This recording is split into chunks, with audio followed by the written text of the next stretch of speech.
عیادت کی دعائیں.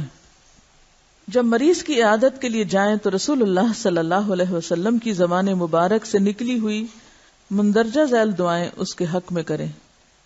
پہلی دعا، رسول اللہ صلی اللہ علیہ وسلم نے فرمایا، جو شخص اپنے مسلمان بھائی کی تیمارداری کے لیے جاتا ہے اور اس کے سر کے پاس بیٹھ کر 7 مرتبہ یہ کلمات پڑھتا ہے تو وہ شفا یاب ہو جاتا ہے، الا یہ کہ اس کی موت کا وقت ہی آ چکا ہو.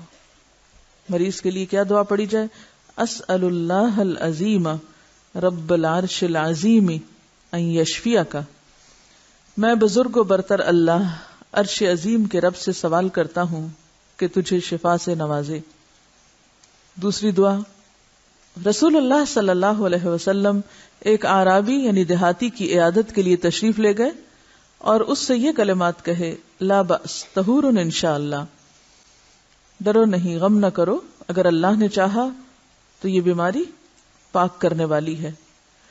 اللہ کے فضل سے بیماری گناہوں سے پاک کرنے کا ذریعہ تو ہے ہی، لیکن اس کے ساتھ ساتھ بعض بیماریاں انسان کے جسم کو بھی پاک کرتی ہیں، مثلا جیسے زکام وغیرہ کا ہو جانا، کچھ اور بیماریاں جس سے انسان کے اندر کی نجاست نکل جاتی. تیسری دعا، حضرت عائشہ فرماتی ہیں کہ نبی صلی اللہ علیہ وسلم مریض کے جسم پر اپنا دایاں ہاتھ پھیرتے اور یہ دعا پڑھتے، اذهب البأس رب الناس واشف انت الشافی لا شفاء الا شفاؤک شفاء لا یغادر سقما. اے انسانوں کے رب، بیماری کو دور کر دے اور شفا دے، تو ہی شفا دینے والا ہے، تیری شفا کے سوا کوئی شفا نہیں، ایسی شفا دے جو کسی بیماری کو نہ چھوڑے. رسول اللہ صلی اللہ علیہ وسلم نے فرمایا، جب کسی مسلمان کو تکلیف پہنچے تو وہ یہ کہے، انا للہ و انا الیہ راجعون، اللہم اجرنی فی مصیبتی و اخلف لی خیرا منہا. ہم سب اللہ کے لیے ہیں اور اسی کی طرف لوٹ کر جانے والے ہیں. اے اللہ، مجھے میری مصیبت میں اجر اور نعم البدل عطا فرما. تو اللہ تعالیٰ اس کے بدلے میں اس سے اچھی چیز عنایت فرما دیتا ہے.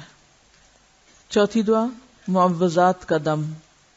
حضرت عائشہ روایت کرتی ہیں کہ نبی صلی اللہ علیہ وسلم بیمار ہوتے تو اپنے آپ پر معوذات یعنی قرآن کی آخری 2 سورتیں دم کرتے اور اپنے جسم پر ہاتھ پھیرتے، یعنی پڑھ کے اپنے ہاتھوں پہ پھونک مار کے اور انہی ہاتھوں کو جسم پر پھیر لیتے تھے. حضرت عائشہ بھی معوذات پڑھ کر رسول اللہ صلی اللہ علیہ وسلم پر بیماری کی حالت میں دم کرتی تھی. پانچویں دعا، حضرت عثمان بن ابی العاص سے روایت ہے کہ انہوں نے نبی اکرم صلی اللہ علیہ وسلم سے جسم کے درد کی شکایت کی.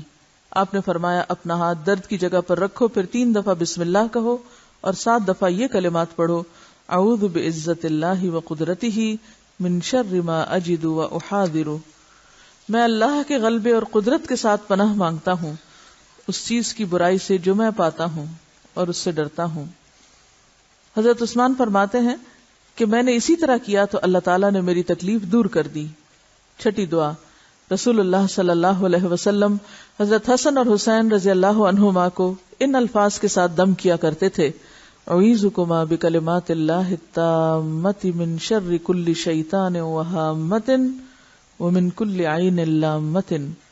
میں تم دونوں کو اللہ کے پورے کلمات کے ساتھ اس کی پناہ میں دیتا ہوں، ہر شیطان اور زہریلے جانور کی برائی سے اور ہر نظر بد کی برائی سے. پھر فرمایا، تمہارے باپ ابراہیم علیہ السلام بھی ان کلمات کے ساتھ اسماعیل اور اسحاق علیہ السلام کے لیے اللہ کی پناہ طلب کیا کرتے تھے، یعنی انہیں دم کیا کرتے تھے. تو دین ایک ہی ہے نا، اول سے آخر. 7ویں دعا، جبریل امین علیہ السلام کا دم. حضرت ابو سعید خدری سے روایت ہے کہ رسول اللہ صلی اللہ علیہ وسلم کے پاس جبریل علیہ السلام نے آ کر کہا، اے محمد صلی اللہ علیہ وسلم، کیا آپ بیمار ہیں؟ آپ نے فرمایا ہاں. تو جبریل علیہ السلام نے یہ دعا پڑھی، بسم اللہ ارقیک من کل شیء یؤذیک من شر کل نفس او عین حاسد اللہ یشفیک بسم اللہ ارقیک. اللہ تعالیٰ کا نام لے کر میں آپ پر دم کرتا ہوں ہر اس چیز سے جو آپ کو تکلیف دے، ہر نفس اور ہر حسد کرنے والی آنکھ کے شر سے.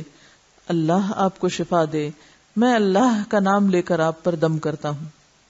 اس سے یہ بھی پتہ چلتا ہے کہ ضروری نہیں کہ جسمانی بیماریاں محض مادی اسباب سے ہوں، بلکہ بعض اوقات ان کے پیچھے بھی جیسے نظر بد اور حسد وغیرہ ہو سکتا ہے. اسی لیے حضرت جبریل کی دعا جو ہے اس میں من کل شیء یؤذیک من شر کل نفس او عین حاسد. ٹھیک ہے. ان احادیث سے کیا پتہ چلتا ہے کہ نمبر 1 اپنے آپ پہ خود بھی دم کیا جا سکتا ہے. نمبر 2 جو دم کرانے آئے اسی کو دم سکھا دیا جائے کہ خود اپنے آپ پہ دم کیا کرے، خود اپنے پہ پڑتا رہے. نمبر 3 مریض کے مطالبے کے بغیر خود دم کر دیا جائے. یعنی یہ نہیں کہ مریض کہ تم مجھ پہ دم کرو، بلکہ آپ جائیں تو یہی مسنون دعائیں دوسرے پہ پڑھ دیں. لیکن حالات کا جائزہ لے کر ایسا نہ ہو کہ وہ سمجھے کہ آپ الٹا جادو کرنے آ گئے ہیں، کیونکہ بعض اوقات آپ دعا پڑھ رہے ہوں گے اور وہ کسی بدگمانی کا شکار بھی ہو سکتے ہیں. تو جب تک پھر دوسری طرف سے کوئی سگنل نہ ملے آپ کو، کیونکہ بعض لوگ ان دعاؤں کو مانتے بھی نہیں ہیں تو پھر ان کو فائدہ بھی نہیں دیتی، تو ایسے لوگوں کے سامنے دین رکھنا یا دین کی کوئی بات رکھنا جو اس کو ہلکا کر دیں، تو بہتر ہے کہ انسان پھر ایسی چیزیں اپنے پاس ہی رکھے. مریض کا کسی سے دم کروانا جائز ہے، لیکن افسوس کہ مسلمان صرف آخری کام یعنی دوسروں سے دم کروانا ہی جائز سمجھتے ہیں. خود پہ خود دم کرنا یہ سنت مفقود ہو چکی ہے، کیونکہ اس میں کچھ نہ کچھ یاد کرنا پڑتا ہے نا. اب اگر کہا جائے کہ درد کی دعا جو ہے وہ خود اپنے پہ پڑھ لو تو تکلیف کی بات ہے. دعا یاد کرنی پڑے گی. پہلے درد اور اوپر کہتے ہیں ایک اور درد اٹھاؤ.